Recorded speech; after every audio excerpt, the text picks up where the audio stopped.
Information technology centre को subscribe करने के लिए ये वाला बटन दबाएं। वेलकम फ्रेंड्स, मेरे चैनल इंफॉर्मेशन टेक्नोलॉजी सेंटर में आपका फिर से स्वागत है। अगर चैनल पर पहली बार आए हैं तो चैनल की प्लेलिस्ट जरूर चेक करें। वहां इन्वेस्टमेंट के बहुत सारे प्लान हैं जो आपका पैसा बचाएंगे भी बनाएंगे भी, सभी स्कीम्स है, आप देखेंगे तो उसमें। आज मैं लाया हूं, ये प्रॉब्लम सबके सामने आती है, हम सभी लैपटॉप या डेस्कटॉप यूज करते हैं। मैं ये चीज लाया हूं कि मैं कैसे पता करूं कि ऑनलाइन कौन सी रैम मुझे खरीदनी चाहिए जो मेरे कंप्यूटर को सपोर्ट करे।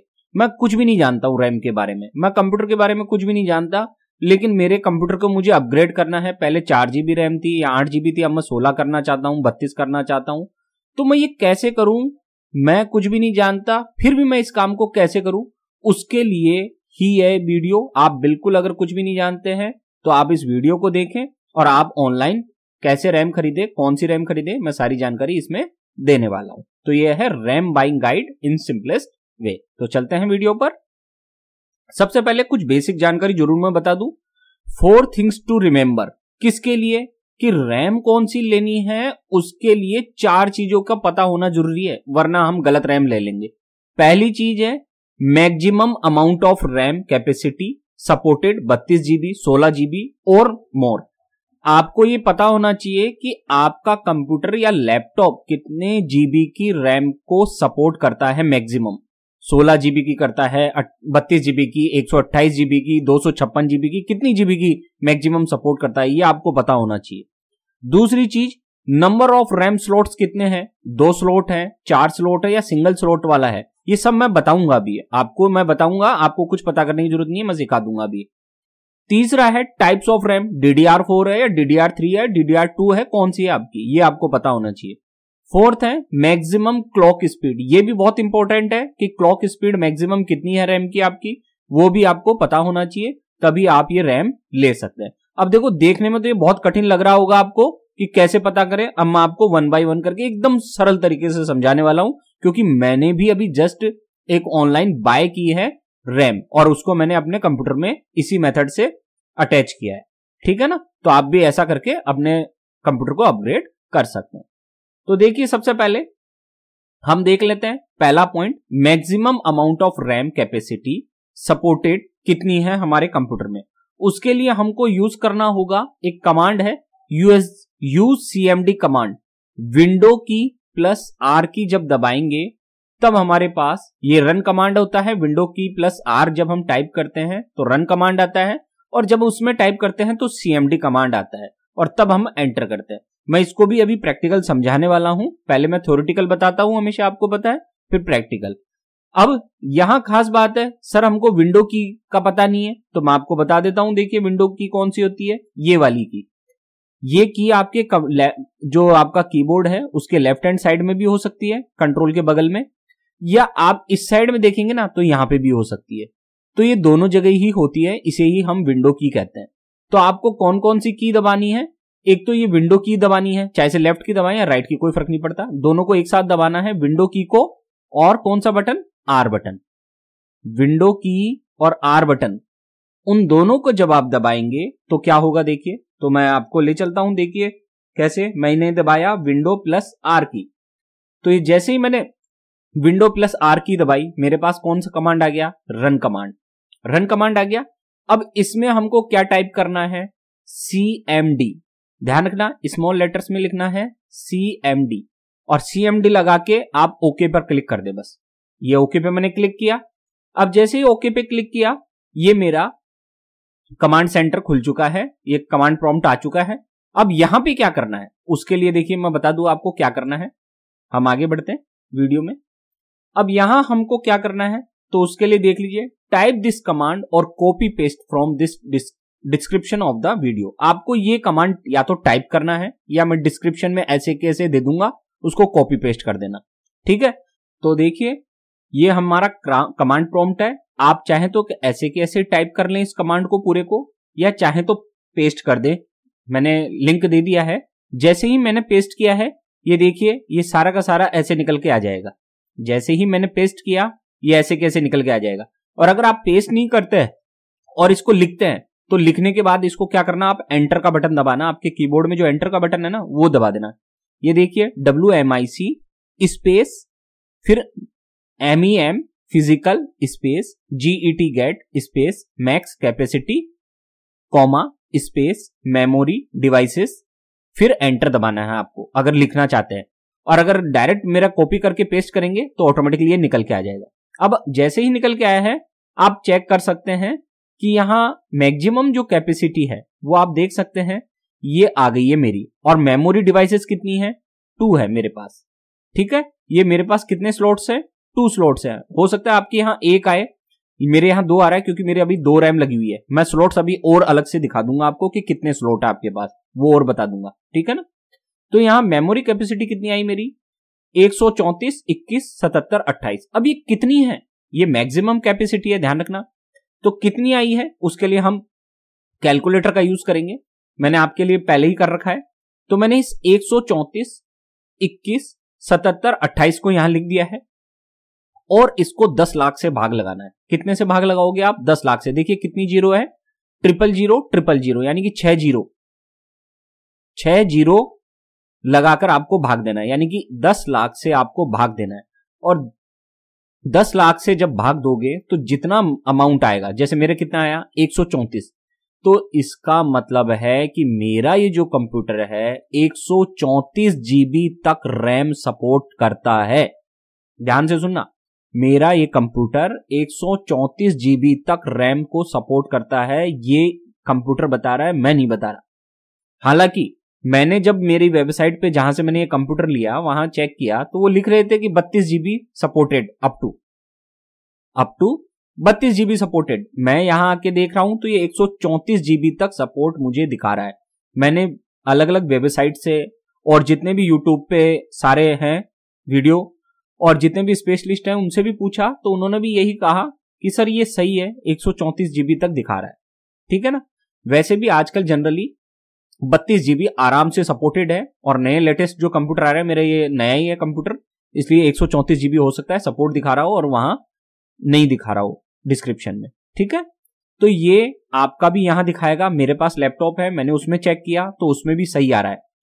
उस लैपटॉप की जो क्षमता आई थी वो आई थी 33 जीबी के आसपास। मैंने जब निकाला अप्रोक्सीमेटली तो 33 जीबी आई थी, यानी कि वो लैपटॉप मेरा 32 जीबी सपोर्ट कर रहा था।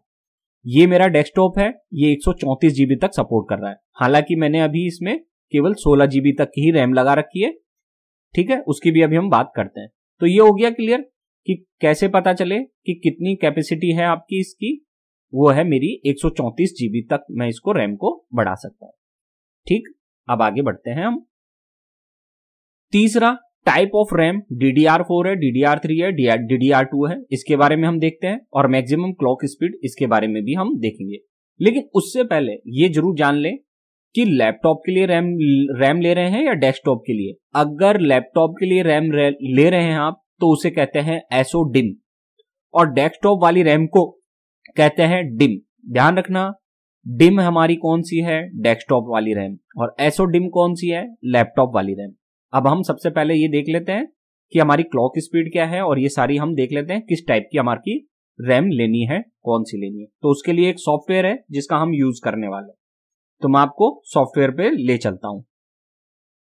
ये आ गए हैं हम हमारे ब्राउजर में। यहां जाने के बाद आप एक लिंक दूंगा मैं डिस्क्रिप्शन में, उसको क्लिक करना। फ्रीवेयर सॉफ्टवेयर है जो आपकी पूरी कंप्यूटर की जितनी भी आपकी सिस्टम में कॉन्फ़िगरेशन है वो सारी बता देगा। ये है hwiinfo.com के नाम से। आपको यहां जाना है और यहां professional system information and diagnostic यहां है, इसमें ये फ्री डाउनलोड वाले पे क्लिक करना। ठीक है, ऑथेंटिक साइट है, कोई प्रॉब्लम नहीं है। जहां मैं बता रहा हूं वहां जाने में कोई प्रॉब्लम नहीं है, आपको किसी प्रकार की कोई समस्या या कोई वायरस की समस्या नहीं है। ठीक है, तो फ्री डाउनलोड पे क्लिक करना आप।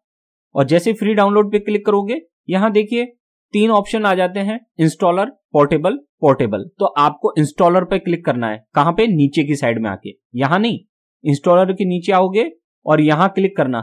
यहां देखो फ्री डाउनलोड पे क्लिक नहीं करना, यहां नीचे, ये नीचे 3 है तो आपको ये FOSSHUB फास्ट CDN पर क्लिक करना है।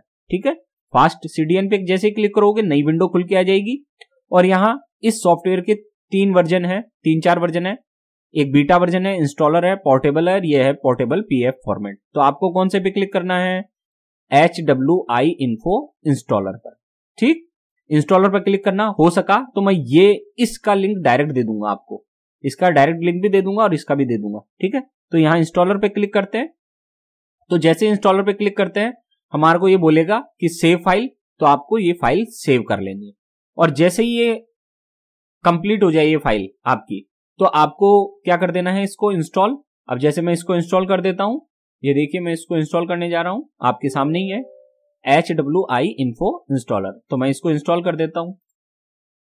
अब इंस्टॉल करने के बाद देखिए क्या होगा, ये हो गई इंस्टॉल और अब मैं इसको लॉन्च करने जा रहा हूं।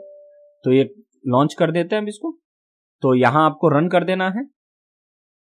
ठीक है, जैसे ही रन करेंगे, मैं इसको तो मिनिमाइज कर देता हूं। ये हमारा पूरा का पूरा ऐसे आ गया सिस्टम, देख रहे हैं आप, सिस्टम हमारा ये आ चुका है। ये मेरा CPU है AMD Ryzen 2700 के नाम से, और ये मेरा मदरबोर्ड है और ये मेरा GPU है। अब यहां सबसे पहले हम देख लेते हैं हमारा ये कंप्यूटर कितने स्लॉट्स रखता है। तो मैं यहां इसको विंडो को जो ये निकली है इसको हटा रहा हूं। ठीक है, और हटाने के बाद हम यहां चलते हैं मेमोरी वाली जगह पे। ये देखो, ये मेमोरी वाली जगह दिख रही है, इस पे मैं क्लिक कर रहा हूं। जैसे ही मेमोरी वाली जगह पे क्लिक करेंगे, यहां आपको सारी कॉन्फ़िगरेशन दिख जाएगी और यहां आपको दिखने लग जाएगा मेमोरी चैनल सपोर्टेड। तो ये 2 चैनल सपोर्ट है। अभी मैंने दोनों चैनल में 2 रैम लगा रखी है 8 GB। तो आपको ये चीज क्लियर हो गई कि आपका कंप्यूटर कितने स्लॉट है उसमें जिसमें आप रैम लगा सकते हैं। तो मेरे पास 2 स्लॉट है, उन 2 स्लॉट में मैं रैम लगा सकता हूं। अब इस एप्लीकेशन को बंद करके दोबारा इसे रीस्टार्ट करें। अब आपको कौन सी रैम लेनी है उससे आपको कैसे पता चलेगा। मेरी देखिए यहां पे आप देखेंगे अभी मेरे 16 GB रैम लगी हुई है DDR4 की, लेकिन आपके यहां एक ही रैम लगी होगी तो उस एक रैम के बारे में आएगा। मेरी इस वक्त मैं यूज कर रहा हूं Samsung M378 के नाम से ये रैम है और ये 8 GB की कैपेसिटी है और इसकी क्लॉक स्पीड और ये है 1333 मेगाहर्ट्ज। अब आपको कौन सी लेनी है, वो है ये है टाइप। यहां जो टाइप में रैम दिखाई दे बस वही रैम आपको लेनी है। समझ में आया। ये जो टाइप वाले सेक्शन में ऐसे कैसे जो लिखा हुआ है DDR4 2666 यानी कि 2666 आपकी मैक्सिमम स्पीड है, इस स्पीड की रैम को ही आपको लेना है और DDR4 आपको सपोर्ट करता है। तो बस इसको यहां से कॉपी कर लो आप। कॉपी करने के बाद अब चलते हैं हम हमारी अमेजन की साइट पर। ठीक है, ये हमको रैम लेनी है, हमारा क्लियर हो चुका है कौन सी लेनी है, DDR4 की 2666 की लेनी है। ठीक, अब हम इसको वापस से इसमें चलते हैं और मैं खोल लेता हूं अमेजन की साइट। अमेजन की साइट में खोलने के बाद मुझे यहां लिखना है DDR4 2666 और मैं एंटर कर देता हूं। अब यहां बहुत सारी रैम आ जाएंगी, बहुत सारी आ रही है। क्रूशल कंपनी की रैम अभी अच्छी चल रही है, मैंने अभी वही ली है तो मुझे कोई प्रॉब्लम नहीं आई है। आप अपनी इच्छा से कोई सी भी कंपनी की रैम ले सकते हैं। अब यहां ध्यान रखना है, फिर से मैं कह रहा हूं कि लैपटॉप की रैम कौन सी है और डेस्कटॉप की कौन सी है, ये आपको कैसे पता चलेगा। SODIMM लैपटॉप की रैम है और DIMM DIMM ये है डेस्कटॉप की रैम। ठीक है, अब यहां आपको देखना है कितने जीबी की लेनी है, तो ये है 8 GB की DDR4 रैम। ठीक है, ये है। अब आपको हमने पहले बताया आपको कौन सी लेनी है, DDR4 2666। तो ये 2666 है, देखो ये भी 2666 है, DDR4 है। 8 GB की लेनी है तो 8 GB लिख दे, 16 GB की लेनी है तो 16 GB लिख दे। जैसे मैं यहां लिख देता हूं 2666। ठीक है, लैपटॉप की लेनी है तो मैं क्या लिख दूंगा, SODIMM। और कितने जीबी की लेनी है, मान लो मुझे 16 GB की लेनी है तो मैं यहां 16 GB लिख दूंगा। तो देखो मैं ये क्लिक कर देता हूं तो ये आ गया हमारा 16 GB सिंगल DDR4 2666 SODIMM, यानी कि ये लैपटॉप वाली रैम आ गई। ठीक है, 8 GB की लेनी है तो यहाँ 8 GB लिख दें, ये 8 GB लिखा मैंने। और आप देखेंगे यहाँ ये किसी भी कंपनी की ले सकते हैं, मैं फिर से कह रहा हूं, बस आपको देखना क्या है कि 8 GB की है, DDR4 है, 2666 है और SODIMM, ये तो हो गई लैपटॉप की रैम। और अगर आपको डेस्कटॉप की लेनी है तो ये SO हटा दो और DIMM रहने दो। तो DIMM रहने दिया तो देखिए आ गई क्रूशल 8 GB DDR4 2666 8 और ये DIMM आ गया। कौन कौन सी चीज देखी आपने, कितनी जीबी की लेनी है, मुझे 8 GB की लेनी है। ठीक है, DDR4 है, हाँ DDR4 है। 2666 है, हाँ 2666 है। और डिम है, हाँ डिम है। इसका मतलब ये मेरे डेस्कटॉप कंप्यूटर के लिए ये सही रैम है। इस तरीके से हम इस रैम का चुनाव कर सकते हैं। और इसकी पिन के बारे में भी कई लोग कंफ्यूज होते हैं। इसकी पिन के बारे में अभी जैसे देखिए मैंने ये रैम ली है, मैं आपको दिखाऊंगा। अभी जस्ट मैंने परचेज ही की है। ये देखिए मैंने अभी ये रैम ली थी, तो आप देखेंगे ये रैम मैंने अभी ली है। तो इस तरह से ये क्रूशल कंपनी की आई थी रैम, और ये सारी की सारी है DDR4। अच्छा, कुछ लोग ये भी कंफ्यूज होते हैं कि सर इसको उल्टी लगानी है, सीधी लगानी है, किस तरीके से लगानी है। तो मैं आपका ये भ्रम दूर कर देता हूं। भ्रम कौन सा? कि ये जब आप स्लॉट में लगाएंगे ना डेस्कटॉप के, तो ये सही लगेगी, गलत लगने का चांस ही नहीं है। कैसे सर, गलत क्यों नहीं लग सकती? क्योंकि इसका जो ये स्लॉट देख रहे हैं छेद, ये कंप्यूटर की जो रैम का स्लॉट होता है ना, उसमें वैसे की वैसे ही फिट हो जाएगा अगर आपने सही लगाई है। और नहीं लगा रहे हो सही तो ये फिट ही नहीं होगा। बस आपको तो ये वाला जो छेद है, ये जो दिख रहा है हमको, ये वाला छेद बड़ा वाला ये दिख रहा है, ये छेद उस स्लॉट से मिला देना है बस। अगर ये स्लॉट मिल गया ना तो आपकी रैम सही लगेगी, आपको कोई प्रॉब्लम नहीं आएगी, एकदम क्लियर है। तो आपको कोई घबराने की जरूरत नहीं है। आप एक सामान्य व्यक्ति हैं, उस तरह से आप इस रैम को लगा सकते हैं। उल्टी सीधी कहीं नहीं लगेगी, एकदम करेक्ट लगेगी ये रैम। और आपको जो मैंने मेथड बताई है वो एकदम करेक्ट है। मैंने अभी ये जस्ट परचेज की थी। आप भी चाहें तो इस रैम को परचेज कर सकते हैं। मैं इसका हो सका तो लिंक भी दे दूंगा अपने डिस्क्रिप्शन में, आप उससे भी परचेज कर सकते हैं। ठीक है। और ये देखिए इसकी रैम की ये दे दी है, तो आप उस तरीके से ऐसे इसको ऐसे फिट कर सकते हैं। ठीक है ना। स्लॉट कैसा भी हो आपको फिट कर लेना है, कहीं कोई दिक्कत नहीं आएगी, बस उस छेद को मिलाना है, सीधी सी बात यह है। एक चीज और इम्पोर्टेंट जाते जाते मैं बता दूं, कुछ लोगों के मन में क्वेश्चन आता है कि सर मेरे 8 GB है, क्या मैं 16 GB लगा लूं दूसरे स्लॉट में, क्या 32 GB लगा लूं दूसरे स्लॉट में? तो मैं आपको बता देता हूं कि दोनों स्लॉट में वैसे तो आप अलग अलग लगा सकते हैं। एक में 8 GB और दूसरे में 16 GB लगा सकते हैं, 32 GB भी लगा सकते हैं, कोई प्रॉब्लम नहीं है। लेकिन जब डुअल चैनल होता है तो दोनों जब रैम सेम होती है तब वो अच्छा वर्क करेंगी। अगर आपने एक में 8 GB और दूसरे में 16 GB लगा ली तो वो वर्क 8 GB की स्पीड पे ही करेंगी। इसलिए दोनों स्लॉट में, अगर आपके पास 2 स्लॉट हैं तो दोनों स्लॉट में सेम रैम लगाएं, यानी कि 8 GB दोनों में लगाएं। एक कम और एक ज्यादा रैम ना लगाएं, ये मेरी आपको सलाह है, वरना आपकी स्पीड तेज नहीं होगी। ठीक है। तो ये उम्मीद है ये सारा वीडियो क्लियर हो गया होगा, सारा समझ में आ गया होगा। मैंने अपने लेवल पर समझाने की कोशिश की है। अगर चैनल अच्छा लगा हो तो सब्सक्राइब जरूर करें। चैनल अच्छा लगा हो तो सब्सक्राइब जरूर करें। मेरे चैनल पर आपको संपूर्ण share market, national pension scheme, CCS NPS rules, PPF public provident fund, fixed deposit schemes, gold investment schemes, SBI की स्कीम्स, पोस्ट ऑफिस की स्कीम्स, MS एक्सेल की complete master series, computer mobile solutions और best investment plans की 100% सही और संपूर्ण जानकारी मिलेगी। आप मेरे चैनल पर प्लेलिस्ट जरूर चेक करें, वहां आपको ये सारे निवेश के प्लान दिखेंगे जहां आपका पैसा बनेगा भी और बचेगा भी। आज का पूरा वीडियो देखने के लिए आपका बहुत बहुत धन्यवाद।